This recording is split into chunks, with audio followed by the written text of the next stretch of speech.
when I saw this video with that skull, that Philadelphia skull cap on, with this disagreement that you had with, I think his name was Psy.D from Detroit, and y'all had this thing going on, and you called yourself the King Kong of consciousness when it comes to the black movement. That rubbed me the wrong way, and I must admit that you are a brilliant man, brilliant ideas, but to say that you, based on everything you're preaching right now, to say that your alpha is the King Kong of consciousness, it really wipes out other alphas in the room. And that's what I saw. I saw two alphas. I didn't see you as the dominant alpha. I saw two alphas. And I was wondering, where's the humility that could be effective? Because we sit up here preaching our kids in a certain way to be a certain way, but then we don't seem like we have complete control over our alpha outbreaks. I just want you to respond to that for me, please. Certainly. I'll respond to it. Was that he kept us distracted so long through Al Sharpton and others, telling us we got to defend the black president. We got to defend the black president. White folks is attacking the black. We got to defend the black president. And while we're so hypnotized by defending the black president, Obama allowed to take all the civil rights that our ancestors fought for the last 100 years and give them to women and illegal immigrants. So by the time Obama leaves office, black people are set back to the 1960s. When Obama became president, we were the priority minority. We were the priority minority for 44 consecutive presidents. Guess what? Under President George W. Bush, 45, this is the first time in American history, the first time that black people are no longer the priority minority. Homosexuals are more important than you. Immigrants are more important than you. Mexicans are more important than you. Gays are more important than you. And it's all your fault because you let a Negro brainwash you into accepting second place citizenship amongst the second place minority movement. How is it President Obama's fault, though, that America has lost their morals, period? America don't have morals. So how is it President America Obama? Never had morals. It never had morals. Okay, let's talk about that. America never had morals. So if America never had morals, how is it some planet conspiracy that President Obama was placed into office to be able to guide the black people toward morals? No morals in a country is just no morals in a country. That means we become victims of our own liberation. That means that if you feel like you got the right to think whatever you want to think, you become victims of liberation when there's no morals to police you. That's what we're becoming victims of, our own liberation. It don't have anything to do with President Obama. Oh yes, it does, my brother. Every president has a domestic agenda. Every president has a domestic agenda. Every president has a domestic. I'm just saying that agenda was the 1994 crime bill.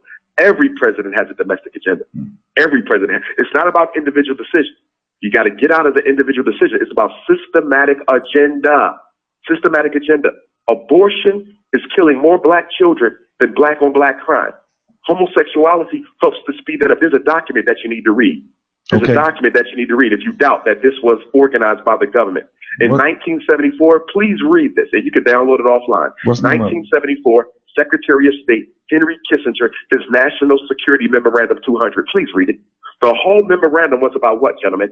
Population control. Read the document. It's over 300 pages. He talked about introducing sexual education in the schools as a means to reducing the black population rate. This is by design. But it don't work if you don't have sex.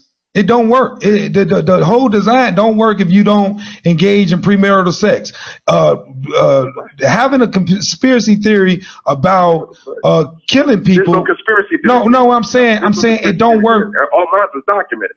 I'm giving you the document right now. There's no conspiracy. I got you. We have to stop calling stuff conspiracy theories just because white folks don't approve of it. Okay, well, let's change this way. Do we call CNN conspiracy theory? They lie every day. Do we call headline news conspiracy theory? They lie every day. Okay. Do we call USA Today conspiracy theory? That's the conspiracy theory. This is truth.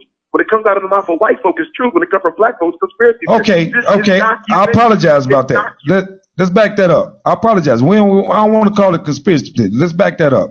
Let's say we are speaking in a way that we are blind sheep. Like anything that is coming up, It's not illegal. If I don't do anything illegal, I can't go to jail for not doing anything illegal if I don't do nothing illegal. Now You're not dealing with systematic. Let's take that. Let's see. You're dealing with it from the individual, not the systematic. Policy is not set for individuals. Policy is set for groups. Let me give an example. Okay. Up until 1940, Irish, Italians, and Jews, right here in Chicago, and all across America, but especially here, they were not considered white folks because they were mixed with black DNA. Southern Europeans were not considered white folks. Mm-hmm. In 1940, the United States government made them white. Until 1940, what were they doing? They were breaking the law, stealing, killing, gang banging, guns, drug running, booze, alcohol, everything under the sun. They engaged in it, rackets, etc. They was in the streets getting drunk. They was killing each other. They was doing exactly the same thing we do. You know why? Because they were cut out of the American apple pie. They were not allowed to realize this slice of the American dream. In the 1940s, America decided to upgrade them to being white. Guess what they did? They gave the Irish the inner city police departments in the black community.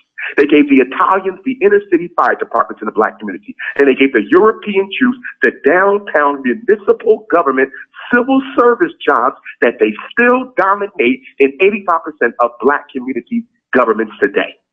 So all we did was go into the criminal enterprise that white folks formerly operated. You were never given the opportunities that they were given. This is systemic. You lock a black man up, you give him a felony, he gets out of jail. He has an 85% chance of going back to jail within a year. Does he want to go back to jail? I was on the phone yesterday, my brother, driving from my home to the Philadelphia airport. I picked up the phone. I was talking to a brother. He cried on the phone yesterday, y'all. He cried because he said, Doc, I don't want to go back to jail. I done filled out 50 applications. Nobody will hire me. I don't want to break the law. I'm not going to break the law. I need to meet with you just so you can keep my spirit strong. I watch your videos just to stay positive. He cried, y'all, because he wants a chance and America won't give him one. This ain't about no morals. This ain't about no bad decisions. This is about a policy that takes groups and systematically, politically, and economically disenfranchises them.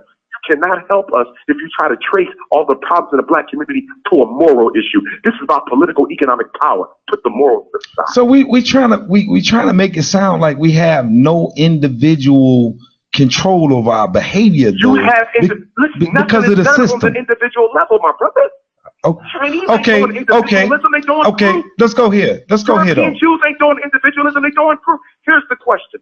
See, here's the thing. We'll talk about individual responsibility, but we don't say nothing about the black politician.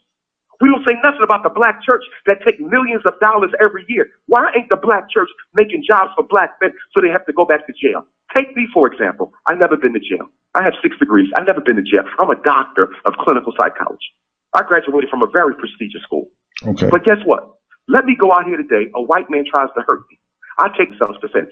Because he was white and he benefits from white privilege, he could have been a dead broke poor white man. But he's going to benefit from white privilege because he's white. I got 6 degrees, and guess what? I'm going to suffer from racism because I'm black. I'm going to be put in jail 20 plus years. When I come out, I'll never be allowed to be an educator, a principal, a psychologist ever again. And guess what I would have to do?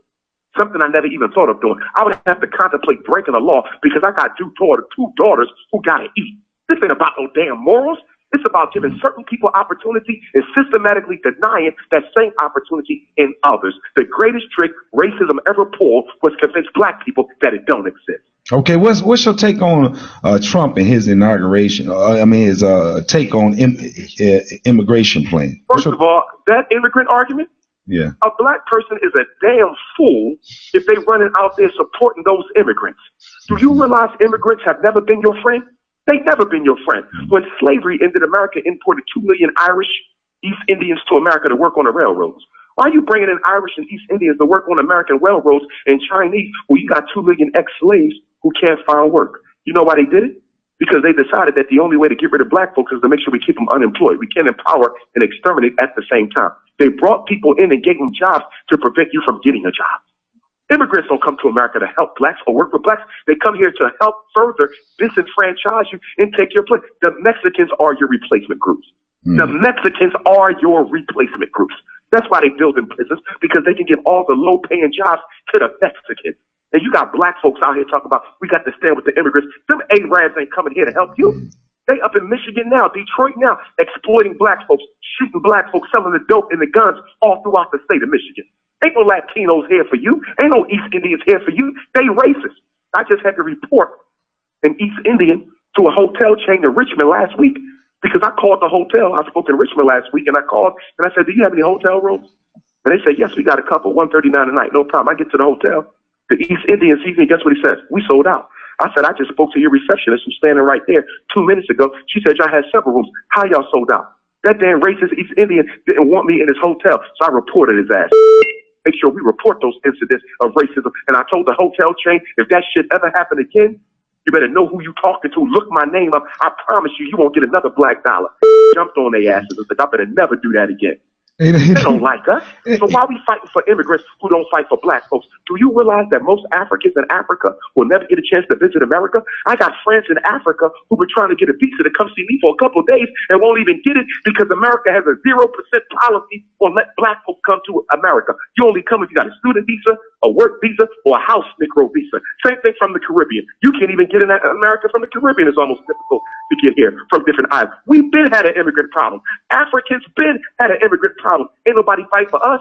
So we supposed to turn around and fight for Arabs and East Indians and Chinese? I don't think so. I'm for black people, and I'm only for black people. I got to give him credit on that. I got to tell you something. I feel 100% like you feel on that. 100%. That's all I have to say. Well, let me ask you this question. Fighting for them to come here and take our jobs. We fighting for the immigrants to come here and take our jobs, take our benefits. They don't come to share. Everyone comes to America to build a cultural empire. Everybody wants power. Black people just want participation. Hey, Dr. Johnson, I want to ask you this question because there was another video I saw. I saw this video, and it really it did something to me. It disturbed me a little bit based off of everything that you're doing, everything that you're standing for, everything that you're standing firm about. It bothered me when you had this Philadelphia skull cap on, right?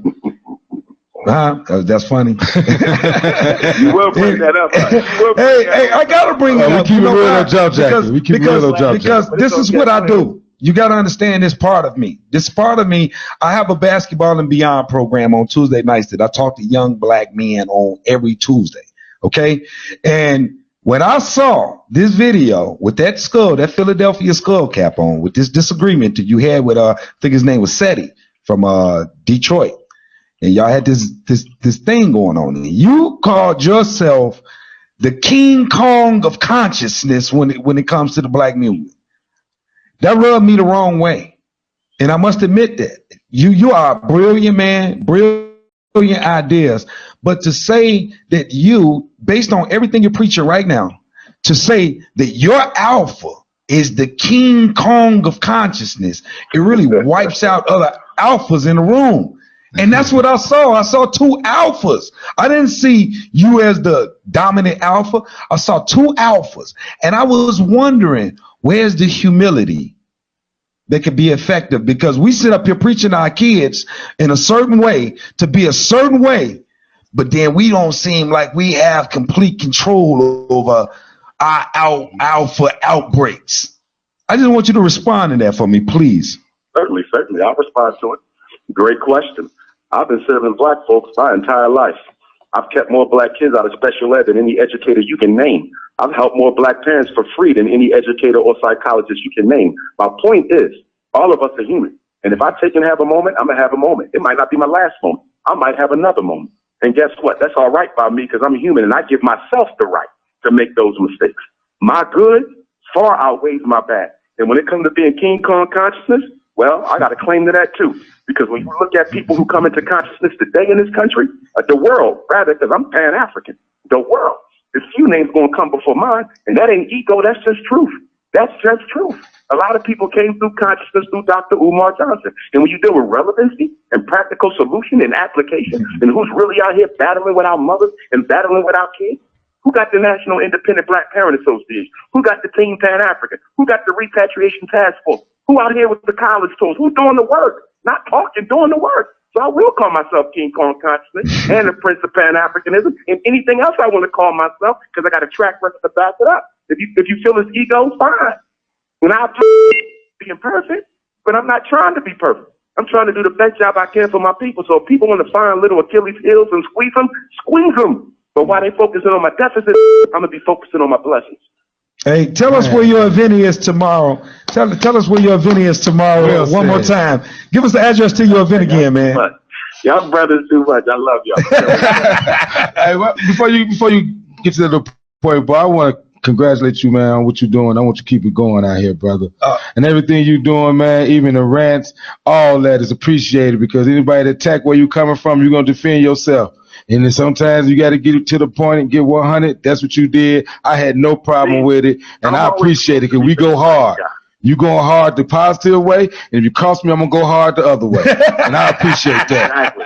See, fellas, y'all got to realize I really have the moment. I don't have too many moments. Hey, man, you always gonna have a moment on Jaw Jacket, man. You gotta do what we did today, man. You gotta understand that this is where this atmosphere is. This is where that platform is. You can tell, Bob, man, I don't agree with you, Negro. You can tell, you know what I'm saying? This is where it's at. So when you in Chicago, make sure you look up at Intellectual Radio and know you got a spot to vent. And you know, tell us our perspectives be coonish, whatever. But you got a spot here. Tell us about your event again tomorrow. Good conversation. Very good conversation. And again tomorrow, and also, fellas, if you ever want to bring me back on the show, y'all doing a special, you know, conversation on the topic, y'all want me to chime in, y'all can always. Man, we want you in the studio, man. We ain't nobody got time to keep on talking to you over the phone, man. And I can't even see your 6'3", 300 pounds. Cause see, I'm 5'10", 200. You know what I mean? But I think I'm 7 feet. So man, nobody got time to keep on talking to you. We want to see you in studio. Yes, we do. No doubt. We're gonna make that happen. We definitely gonna make that happen.